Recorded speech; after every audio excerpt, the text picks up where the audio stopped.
Namo tassa bhagavato arahato samma sambuddhassa. 다시 맞지마니까 112번경 6가지 청정경에 돌아왔습니다. 이 6가지 청정경은 불교의 최종 목적지인 아라한 깨달음을 얻은 사람의 6가지 특성이라고 할 수가 있습니다. 그 중에서 우리가 이 첫 번째 특성을 공부했었죠. 그리고 두 번째 특성 다섯 무더기에 대해서 좀 길게 공부를 했었어요. 그리고 지금 6요소 6가지 요소인 지수화풍 공식을 공부하려고 합니다. 사실 1, 2, 4, 5, 6은 다른 곳에서도 많이 다루는데 이 6가지 요소를 다루는 곳은 불교 내에서도 그렇게 많지가 않습니다. 조금 낯선 주제일 수가 있죠. 그런데 지금이야말로 이 물질 요소인 지수화풍에 대해서 우리가 꼭 알아야 할 그런 시간대라고 생각합니다. 우선 지수화풍 공식을 들어가기 전에 이 아라한의 상태는 어떤 상태인가 한번 살펴보겠습니다. 그런데 지금도 보면은 나는 이 불교 신자라 그러면 그냥 태어날 때부터 불교 신자이려니 이런 생각을 했었어요. 내가 그랬으니까. 그런데 이렇게 나한테 오는 사람들을 보면은 뭐 불교에 1년 전에 입문했습니다. 3년 전에 입문했습니다. 이런 사람들이 많더라고요.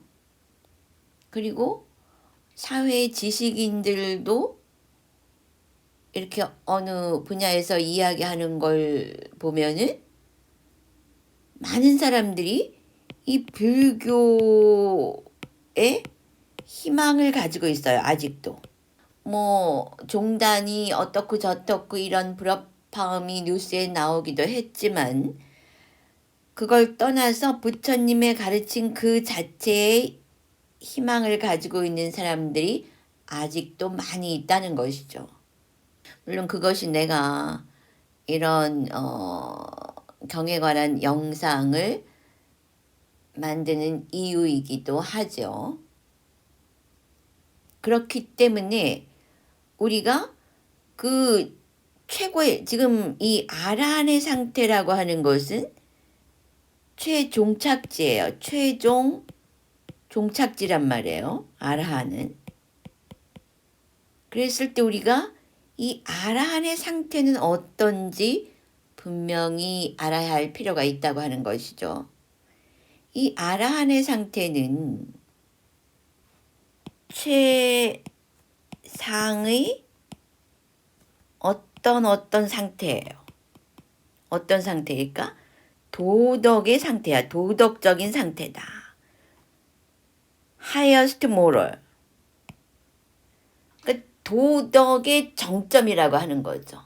그래서 아라한은 절대로 어떤 미미한 존재에게도 해를 끼치지 않아요. 해를 끼치지 않습니다. 그걸 highest moral, 즉 최상의 도덕적 상태라고 하는 거예요. 그러니까 여러분도 아라한이 되려면 지금부터 어떤 존재에게도 해를 끼쳐서는 안 되겠죠. 그리고 이것은 정신적으로 또 영적으로 완전히 깨어있는 상태다 라고 하는 것이죠. 그래서 내가 늘 하는 말이 뭐예요? 초초초로 깨어나라. 근데 여러분은 초초초로 깨어나라 이런 말보다 이거 진정제야. 이 진정제 먹고 좀 자. 기분 좋아질 거야. 이러면 그쪽으로 확 몰려갑니다. 위로받고 싶어 하고 등 쓰다듬으면서 넌 죄가 없어. 네 잘못이 아니야. 이런 말 듣고 싶어 하고. 근데 문제는 그래가지고 현상이 해결되느냐 하는 것이죠. 나같이 초초초로 깨어나라 그러면 사람들이 겁을 먹고 도망을 가는 것 같아. 근데 이것밖에 해결이 없어요. 왜 초초초로 깨어나야 하느냐? 왜냐하면 매 초마다 이 나의 감각기관과 감각대상이 만날 때마다 내 행위가 기록이 되거든. 그 기록이 되어가지고 결과를 경험하거든. 이게 몇 초마다 일어나요. 그런 과정이 바로 12연계 과정이거든. 그리고 그 결과가 윤회하는 우리 자신들이고. 그렇기 때문에 초초초로 깨어나야 하는 거예요. 그래서 이거 현대적인 용어로 말하자면 자기 초월. 매 순간 자기 초월이 일어나야 한다고 하는 것이에요. 이것을 완전히 깨어있는 상태라고 하는 것이에요. 그렇게 해야만 이 아라는 상태는 뭐냐 또 고통의 완전한 소멸의 상태예요. 그러니까 여러분이 위로받고 네 잘못이 아니야 이런다고 해결되는 게 없다니까. 이건 잘잘못의 문제가 아니에요. 지금 내 행위가 어떤 결과를 가져오는지 지켜보라는 말이야. 깨어있으란 얘기예요. 그래서 여러분이 살 길은 초초초로 깨어나는 것밖에 없다니까. 그 타조처럼 얼굴을 쑤셔받고 모래에 쑤셔받고 있어봐야 해결되는 건 아무것도 없어요. 시간만 늘어나지. 눈앞만 점점 새까매지고 까마득해지고 앞으로는 더 그럴 거예요. 왜? 자연재해가 심해지고 지금 인간들이 극도로 극과 극으로 나뉘어지고 있어요. 그 경에 보면 그 얘기가 나오잖아요. 근데 성경에도 똑같은 얘기가 나오더라고. 어떤 특이점에 이르게 되면은 사람들이 나라와 나라가 싸우고 민족과 민족이 싸우고 가족 내에서 싸우고 그룹 내에서 또 싸우고 근데 지금 딱 그렇지 않습니까? 점점 작은 그룹으로 계속 싸우고 있어요. 그래서 자꾸 분열되고 사람들이 각자 도생하게 됩니다. 각자 도생. 그러니까 어떻게 돼? 사람들이 폭력적이 돼요. 살기 위해서. 생존 본능만 강해지는 거죠. 그럼 뭐가 없어져? 도덕이 사라지는 거예요. 도덕이. 도덕이 사라져. 함께 사는 도리가 도덕이거든. 그래서 이 하이어스트 모랄에서는 절대 어떤 미미한 하루살이조차 해하지 않는 상태라고 하는 거예요. 아니 모든 사람이 그렇게 살면은 얼마나 행복하겠어요. 그리고 위험하지가 않지. 일단 안정되고 서로 평화롭고. 근데 이런 경우는 지금 우리 시대는 서로 막 서로가 왼수인 거야. 서로가 적인 거야. 쟤를 죽여야 내가 살아. 이런 심정으로 살기 때문에 나날이 폭력이 심해지고 나 요즘 그 드라마 같은 거 잠깐 보면은 이제는 작가들은 무슨 생각으로 살까? 너무너무 잔인해지고 상상할 수 없는 일들이 일어나요. 극단적이고 극악하고 그리고 그 다음 영화를 만들 때는 그거보다 더 수위가 높아져야만 사람들이 관심을 가지거든. 흥미를 느끼거든. 이러니까 이 악순환이 계속되는 거예요. 그리고 여러분은 자기도 모르게 그거를 머릿속에다 계속 각인시키면서 삶의 패턴이 그것화되어가 버린다고 하는 겁니다. 그래서 우리가 살 길은 초초초로 깨어나는 것이다. 완전히 깨어있어야 한다. 이런 얘기죠. 그리고 아란의 상태는 또 어떤 상태냐 하면은 모든 동일시에서 벗어난 상태예요. 그러니까 모든 동일시에서 벗어난 상태이죠. non-identification의 상태예요. 무엇하고? 모든 동일시. 그 어떤 형태의 정신과 물질에서도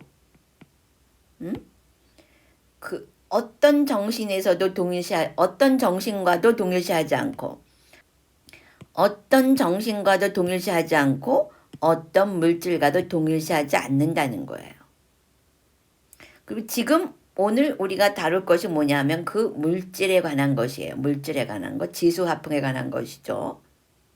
그래서 우리는 오늘 이 지수화풍과 어떻게 동일시하지 않는가, 지수화풍과의 동일시에서 어떻게 벗어나는가 하는 것을 배울 것이죠. 그러면서 이 아라한테의 상태는 굉장히 자족의 상태다. 컨텐트먼트. 자족의 상태이고 제어가 되고 있는 상태야. 제어. 완전한 제어력을 가지고 있다는 거죠. 어떤 측면에서 좋다, 싫다. 좋다, 싫다라는 것에 대한 완전한 제어력을 가지고 있다는 말이에요. 좋다, 싫다에 대한 완전한 제어력을 가지고 있다는 거죠. 완전한 제어력. 제어력을 가지고, 완전한 제어력을 가지고 있는 상태라고 하는 것이죠. 그래서 여기 키워드는 뭐냐? 이 아라한 상태의 키워드는 뭐냐? 바로 무집착. 무집착이면서 평정심이라고 하는 것이죠. detachment, equanimity.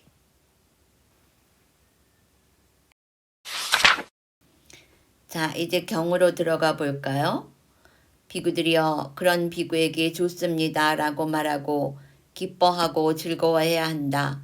좋습니다 라고 말하고 기뻐하고 즐거워한 뒤 그 다음 질문을 해야 한다. 내가 이 경전 문구를 일일이 다 읽어줍니다. 일부러. 왜냐하면 여러분들이 특별한 사람 몇몇을 제외하고는 일부러 경전에 들어가서 이렇게 하나씩 문구를 읽어볼 기회가 없을 거예요. 그래서 내가 일부러 의도적으로 이렇게 경전 문구를 하나씩 다 읽습니다. 도반이여, 아시는 분 보시는 분 아라한 정등각자이신 그분 세종께서는 6가지 요소들을 바르게 말씀하셨습니다. 자, 그러니까 지금 우리가 배울 부분은 그 6가지 중에서 아라한을 점검하는 6가지 측면 중에서 아라한을 이 6가지 요소를 통해서 점검해 볼 수 있다고 하는 거죠. 그럼 무엇이 6인가요? 땅의 요소, 물의 요소, 불의 요소, 바람의 요소, 허공의 요소, 아르마리의 요소입니다. 이 아르마리는 바로 색수상 행식할 때 식을 말하는 거죠. 우리의 마음작용, 인식작용. 도반이여, 이것이 아시는 분 보시는 분 아라한 정등각자이신 그분 세존께서 바르게 설하신 6가지 요소들입니다. 지수화풍 공식이 6가지 요소들입니다. 준자는 이 6가지 요소들에 대해 어떻게 알고 어떻게 보아서 취착 없이 번뇌들로부터 마음이 해탈했습니까? 그러니까 지금 이 승려가 내가 아라한이다 라고 선언을 할 때 그럼 존자는 이 6가지 요소들에 대해서는 어떻게 알고 어떻게 보아서 취착 없이 번뇌들로부터 마음이 해탈했습니까? 그러니까 우리가 얘기했지만 여기 키워드가 뭐라 그랬어요? detachment, 무집착이라 그랬죠?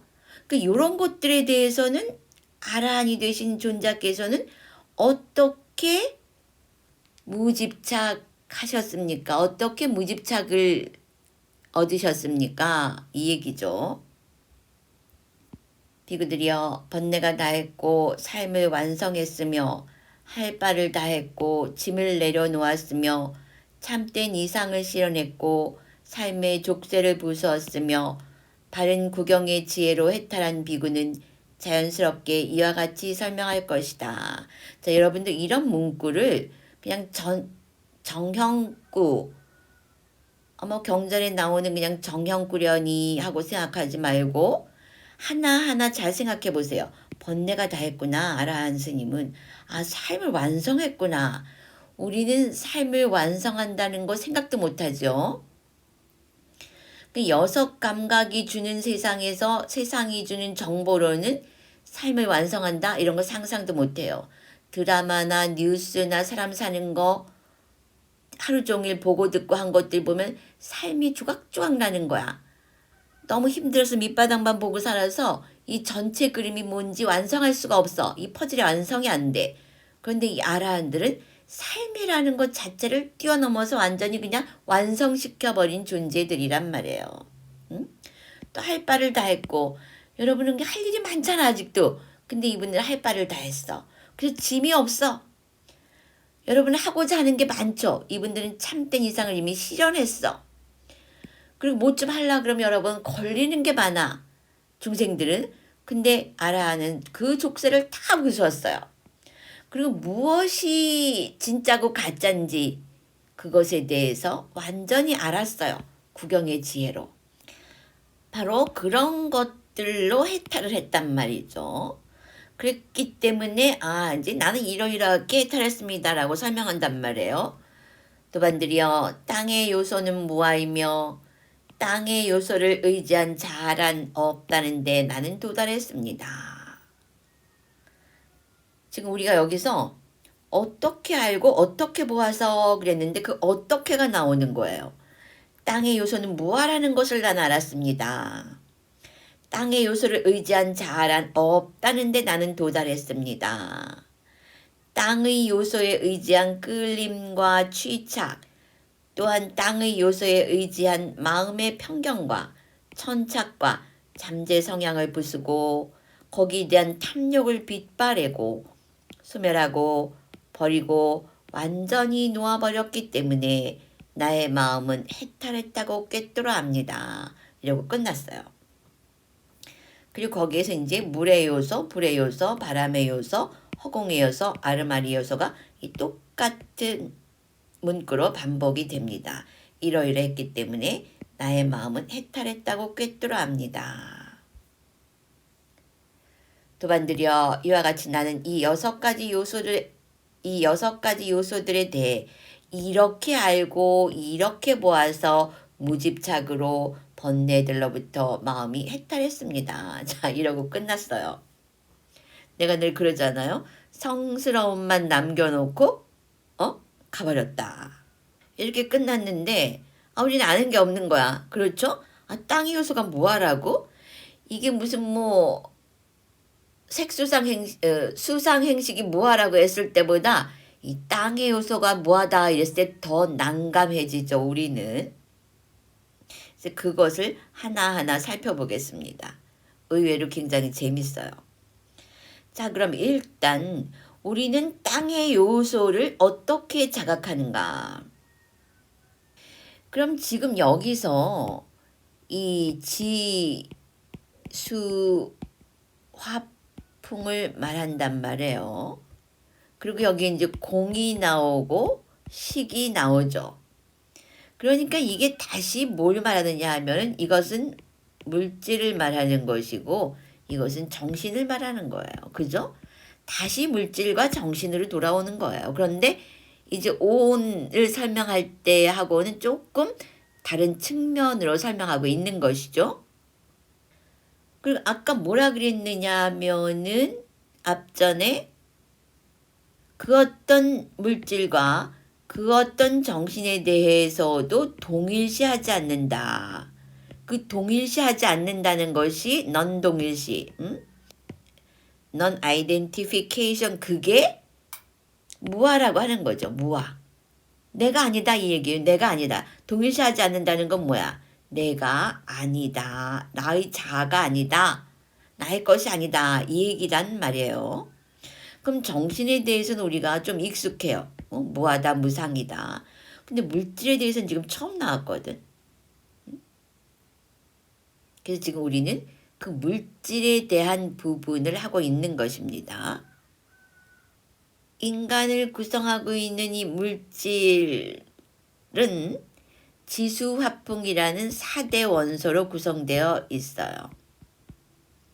4대 원소와 여기서 파생된 24가지 파생 원소로 구성되어 있습니다.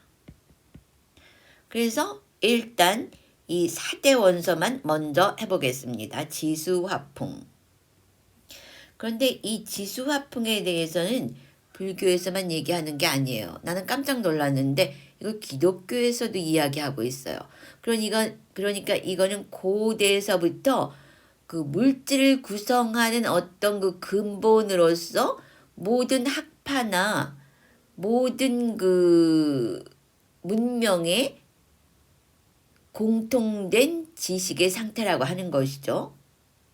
자, 그럼 우리는 이 지수화풍을 일상에서 어떻게 자각할 수 있느냐? 이 땅 요소는 어떻게 알 수 있느냐? 자, 우리 몸도 물질이죠. 그럼 우리 몸속에 이 지수화풍이 있을 거란 말이에요. 그럼 우리는 우리 몸속의 이 땅 요소를 어떻게 자각할 것이냐? 자, 여러분 손과 손을 이렇게 마주 잡아봐요. 그럼 부드러움도 느껴지면서 단단함도 느껴지죠. 처음에 부드러움이 느껴지는데 하지만 이렇게 꽉 누르면은 단단함이 느껴진단 말이에요. 그랬을 때 땅 요소가 많을 때는 우리가 단단하다라고 느끼고 땅 요소가 적을 때는 부드럽다라고 느껴요. 그러니까 여러분이 뭐 숟갈 같은 걸 이게 볼펜을 잡을 때도 단단하다 느끼는 거는 볼펜이라는 실체가 있는 게 아니야. 이 단단함이라는 볼펜의 땅의 요소를 우리가 자각할 때 우리가 볼펜이라고 네이밍을 하는 것입니다. 그리고 손도 마찬가지예요. 손과 볼펜이 잡혔을 때 서로 만나는 그 지점에서 손도 단단함을 느껴요. 그랬을 때 이건 내 몸이 아니야. 내 몸에 있는 땅의 요소가 드러나고 있는 상태라고 하는 것이죠. 이제 뭐가 뭐하라고 하는지 약간 알겠죠? 이제 하다 보면 조금씩 더 잘 알게 될 겁니다. 자, 그리고 그럼 물의 요소는 어떻게 알 수 있느냐? 여기 보면은 그러니까 여기 땅의 요소는 지지하는 요소다 그랬어요. 지지하는 요소. 그리고 어떤 단단함의 상태는 응축된 상태죠. 근데 그 단단함을 만들려면 그 안에 뭐가 있어야 되느냐? 물 요소가 있어야 돼요. 응집한다. 가령 예를 들어서 여러분 그 나이가 많은 사람들은 관절염 이런 거 생기죠. 그리고 뭔가 이 몸뚱아리가 삐그덕삐그덕 거린다 그러잖아요. 그 왜 그러냐면은 이 물 요소가 다 날아가기 때문에 그래요. 더 자세히 설명을 하자면은 우리가 그 인도 같은 데는 옛날에 사람이 죽으면은 그 들판에다 그냥 던져놨어요. 그래서 우리가 그 시체관, 부정관 같은 걸 할 수가 있었던 거죠. 그러면은 이제 살점이 다 떨어져 나가면서 이 공기의 수분이 다 날아가요. 그럼 저절로 이 뼈가 이렇게 우리가 무릎 같은 데는 두 뼈가 이렇게 고리로 걸려져 있죠. 관절이잖아요. 근데 물 요소가 없어지면 이게 스르륵 풀려져 버려. 그래서 물 요소가 있을 때는 응집이 되고 물 요소가 없을 때는 흩어집니다. 더 좋은 예가 뭐냐 하면은 자, 밀가루가 이렇게 그릇에 흩어져 있어요. 이거는 이제 푸스하고 이렇게 먼지처럼 날아다니죠. 응축돼 있지 않단 말이에요. 응결돼 있지 않아요. 그랬을 때 우리가 물을 집어넣으면 어떻게 돼요? 그 물에 의해서 반죽이 만들어지죠. 고 응집시키는 힘, 그게 물 요소예요. 알겠죠? 응집한다. 물 요소가 많을 때는 응집한다. 적을 때는 흩어진다. 그래서 이것을 물 요소는 결속하는 요소다. 결속하는 요소다. 그러죠. 그 다음에 불 요소는 이건 뭐 알겠죠? 불 요소는 우리가 손을 또 이렇게 딱 잡아보면 뭔가 따뜻함이 느껴지죠. 이때 따뜻함이 느껴진다는 것은 내 몸이 아니야. 내 몸에 있는 물질 요소 중에서 따뜻함이라는 요소, 열 요소가 드러난 것이에요. 그리고 겨울이 되면 우리 그 열기가 없을 때 막 춥죠. 그럼 우리 열 요소가 아닌 줄 알아. 그렇지 않아요. 그 열 요소가 아주 적을 때 우리는 차갑다라고 느낍니다. 그래서 뜨겁다 차갑다라고 느끼는 것 자체가 열 요소가 있기 때문에 그 열 요소가 드러나는 상태라고 하는 것이죠. 그 다음에 그 풍요소, 바람 요소는 무엇이냐. 여기 그리고 불 요소는 있게 하는 요소라 그랬어요. 있게 하는 요소. 요거는 좀 다른 경을 좀 참고 삼아 불러다가 다시 공부를 할 건데, 여기 이 본경에서는 이런 부분들이 설명되어 있지 않아요. 그래서 그 있게 하는 요소 요런 자세한 부분은 이따가 나중에 코끼리 발자국 긴경하고 6가지 요소경에 가면 조금 자세하게 나와요. 그래서 요거 있게 하는 요소라는 거는 그때 가서 설명을 할 것이고, 일단은 따뜻하다 차갑다 라고 구분될 때 요것은 열 요소가 드러나는 것이다, 이렇게 알면 되겠어요. 그리고 풍요소는 움직인다. 여기 이제 팽창하는 요소라 그랬어요. 여러분 그 호흡을 들이시면은 복부가 어떻게 돼요? 이렇게 조금 이렇게 나오죠. 여기 팽창한 거예요. 이렇게 들어가면은 또 푹 하고 날숨할 때는 꺼지죠. 이것도 움직이잖아. 그러니까 팽창해서 저 복부에서 코를 통해서 공기가 나갔어요. 이런 건 다 풍요소, 바람 요소라고 하는 것입니다. 가장 대표적인 것이 호흡작용이죠. 그러니까 풍요소가 많을 때는 뭔가가 움직이는 거야. 그러나 풍요소가 적을 때는 정지하고 있습니다. 지금 책상 같은 거는 움직이지 못하죠? 이거는 멈추어 있단 말이에요. 그랬을 때 이것은 풍요소가 아주 적은 상태인 거죠. 그래서 우리가 우리 몸에서 지수화풍 이 요소를 자각하려면은 요 상태를 자각할 때 우리는 이런 요소들이 드러나는 상태구나. 이건 내가 아니구나. 이렇게 어떤 물건을 만질 때 내가 이 볼펜을 만지는 것이 아니라 내 몸에 땅 요소가 볼펜의 땅 요소와 만나는 그 상태라고 하는 겁니다. 그러니까 땅이라 볼펜이라는 것도 실체가 없고 내 몸이라는 것도 실체가 없어요. 단지 내 몸 속에 있는 그 물질 요소 중에 땅 요소와 이 볼펜이 만들어진 그 물질 요소의 땅 요소가 만날 때 내 손이, 여기 내 손이라는 것도 이제 관용적 표현이에요. 내라는 거. 손이 볼펜과 만날 때 서로 단단함을 느끼는 것은 서로의 볼펜이라는 실체, 내 손이라는 실체가 있는 것이 아니라 서로의 땅 요소가 드러나는 작용이다라는 것이죠. 그런 것들이 바로 이 땅의 요소는 무하다 하는 거예요. 땅의 요소는 무하다. 그리고 내 몸이 따뜻해. 내 몸이 아주 따뜻하다, 이게 아니라 내 몸에 있는 불요소가 드러날 때 그 상태를 나는 따뜻하다고, 또 지수화풍의 색수상 행식의 수요소가 아는 거죠. 각종 요소들이 작동을 하는 거지, 연기작용에 의해서, 조건에 의해서. 다른 경에서 보면 이제 조건이란 말이 나와요. 조건에 의해서 걔네들이 툭툭 칠 때 그건 따뜻함을 느끼는 건 불요소가 드러나는 것이구나. 단단함을 느낄 때는 이거는 내가 아니라 내 몸에 있는 물질 땅 요소가 드러나는 것이구나. 그리고 인식하는 건 뭐야? 식작용이니까 식요소가 드러나는 것이구나. 그리고 나 따뜻해서 싫어 좋아하는 건 뭐야? 느낌 무더기가 작동하는 것이죠. 조건 따라서. 그래서 그 얘기는 조금 나중에 할 것이고, 일단 여러분이 요렇게 드러날 때 나는 이것을 땅 요소라고 알면 되겠구나. 여기까지 알면 됩니다. 일단은.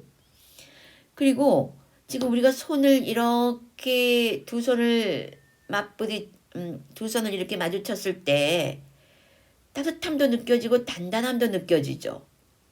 그리고 이 손이라는 형체가 유지되고 있다는 건 뭐야? 그 안에 이미 물 요소가 있다는 거예요.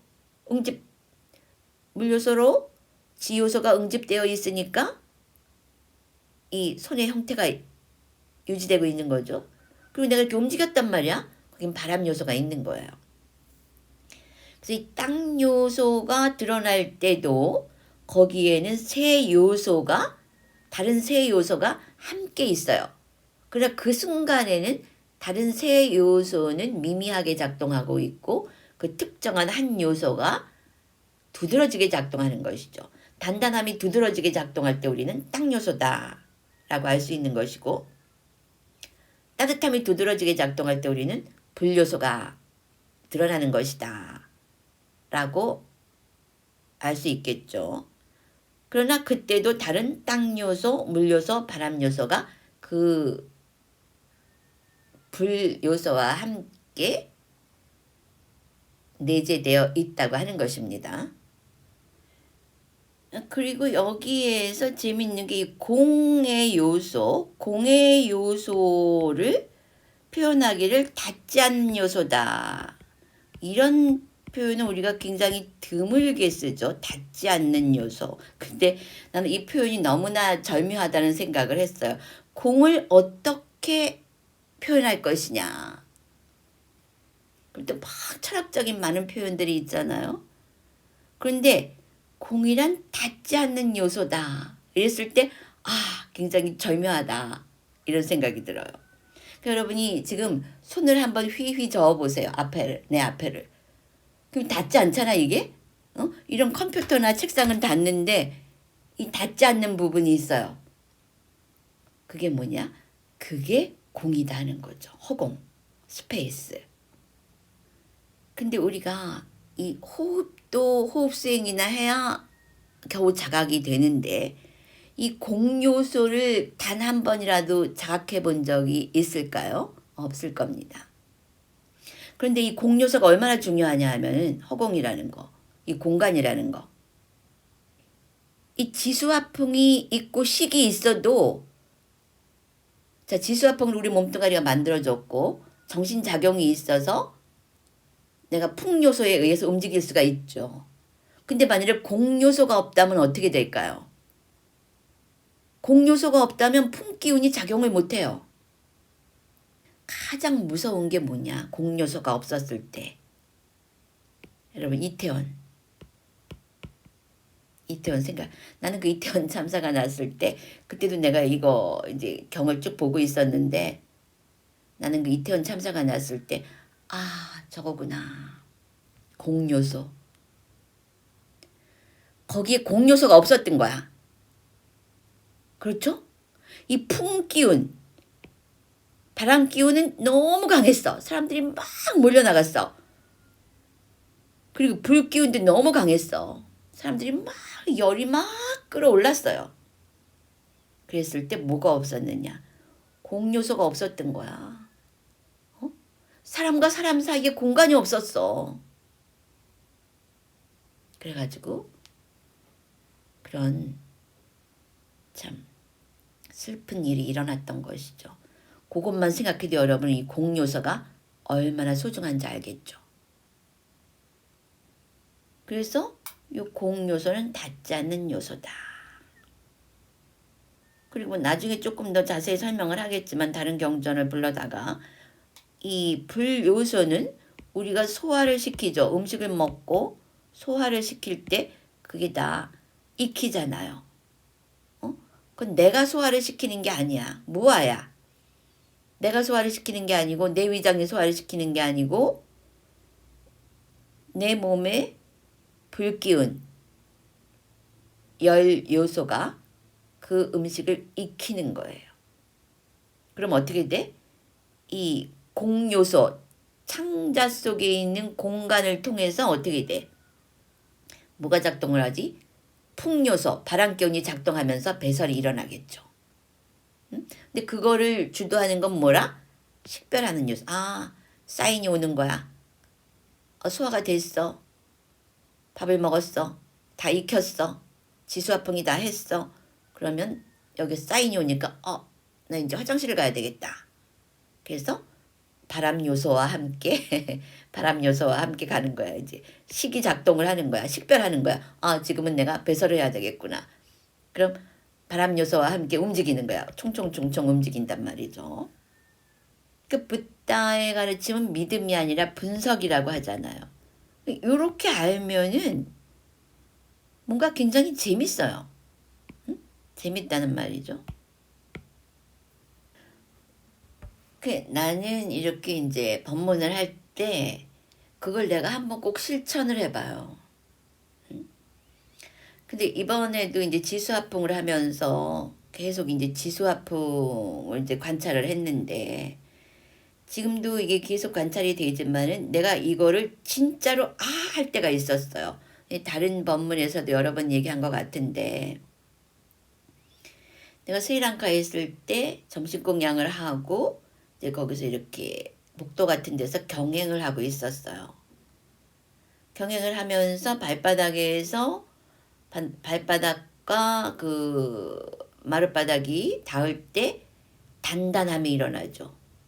그래서 이제 특별히 그때는 이제 단단함이라는 거가 굉장히 두드러지게 자각이 되고 있었단 말이에요. 그래서 내가 이제 손을 씻으려고 그 수도꼭지를 잡았어. 그 이제 수도꼭지를 잡는 순간 내가 뭘 느꼈냐 하면은 그 단단함의 요소를 느낀 거예요. 그때 내가 이 수도꼭지에 있는 단단함의 요소와 내 발바닥에 있던 단단함의 요소가 같은 땅 요소구나. 이걸 알게 된 거죠. 그때 이 내 몸도 물질이구나 하는 것이 똑 떨어지는 거예요. 그게 뭐야?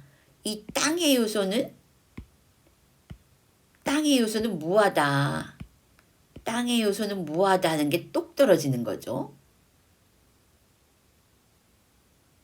그리고 이제 밥을 먹었으니까 내가 그러잖아요. 난 밥 먹고 나면은 몸에서 막 열기가 일어나는데 그때는 명상하기가 힘들어서 별로 좋아하지 않는다. 이런 얘기를 한번 했을 거예요. 그 불요소란 말이지. 불요소. 그리고 그 음식들이 끈적끈적하게 응결되어서 위까지 내려가고 또 응축되어서 그 분비물로 이렇게 떨어져 나갈 때까지 뭔가 응축하고 있는 거는 물요소란 말이에요. 물요소. 그리고 내가 호흡을 하면서 이렇게 내 몸이 이렇게 움직인다. 지수화풍으로 만들어진 내 몸이 움직인다 하는 거는 뭐냐? 이 바람 요소라는 거죠. 그러니까 내가 움직이는 게 아니라 내 몸을 구성한 바람 요소가 작동하고 있는 거예요. 그러니까 이 모든 요소가 다 무아라고 하는 것이죠. 그러니까 붓다의 모든 가르침을 한마디로 말하면은 어떻게 해서든지 나라는 것을 떼어내주기 위한 철저하고 세밀하고 분석적인 그런 가르침이라고 볼 수가 있어요. 알고 보면은. 그러니까 나도 지금 그 느끼는 거지. 결국은 이 나라는 거를 모든 측면에서 떼어내주기 위한 것이 붓다의 가르침이구나. 하여튼 철저하고 안전하게 반복적으로 그렇게 해서 이제는 물질이라고 우리가 지금 거의 100%가 이 몸뚱아리가 거울에 비친 몸뚱아리가 지금 나라고 생각한단 말이에요.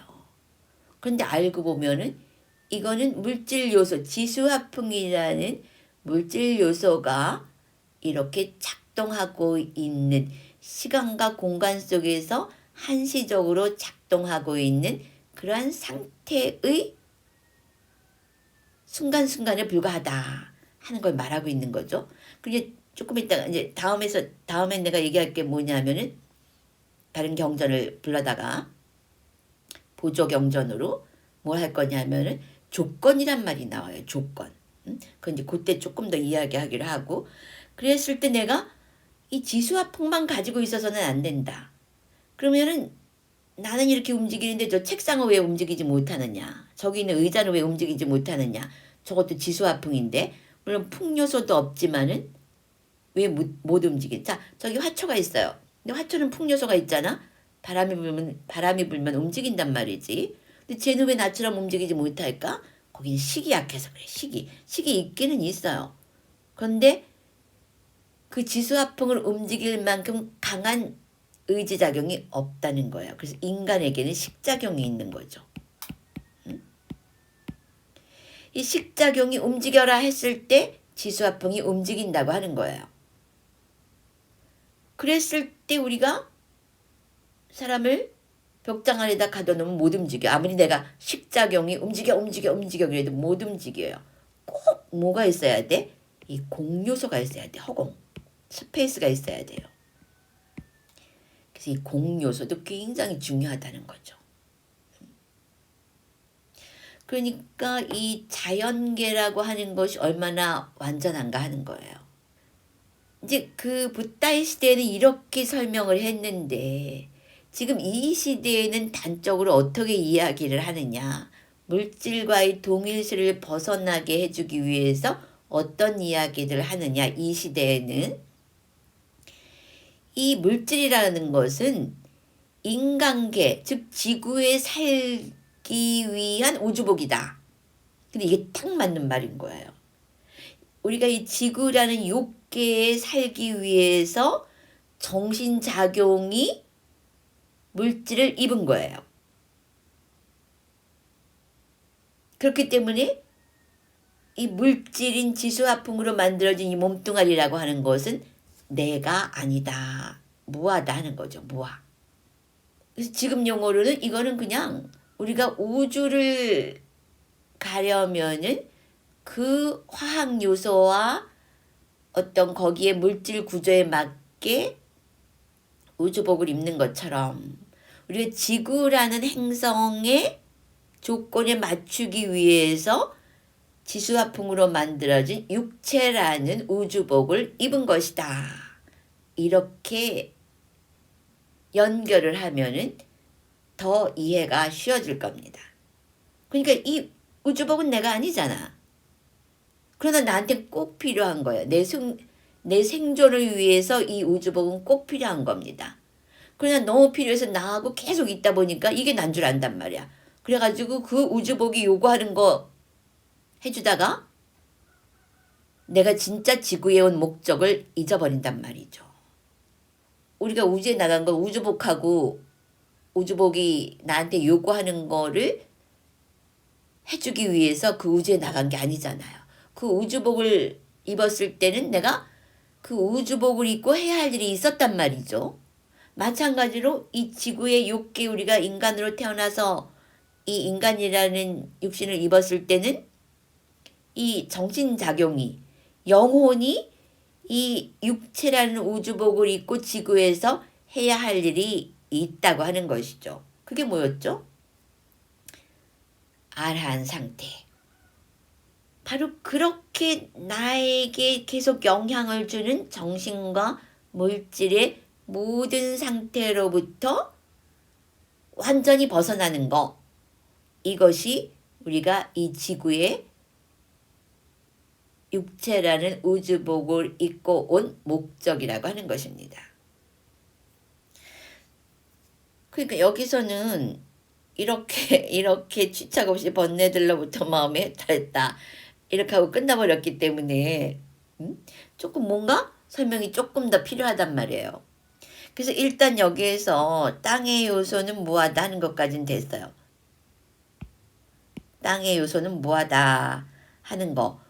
물의 요소는 무하다. 이제 이것들이 다 여기 똑같이 작용이 됩니다. 적용이 돼요.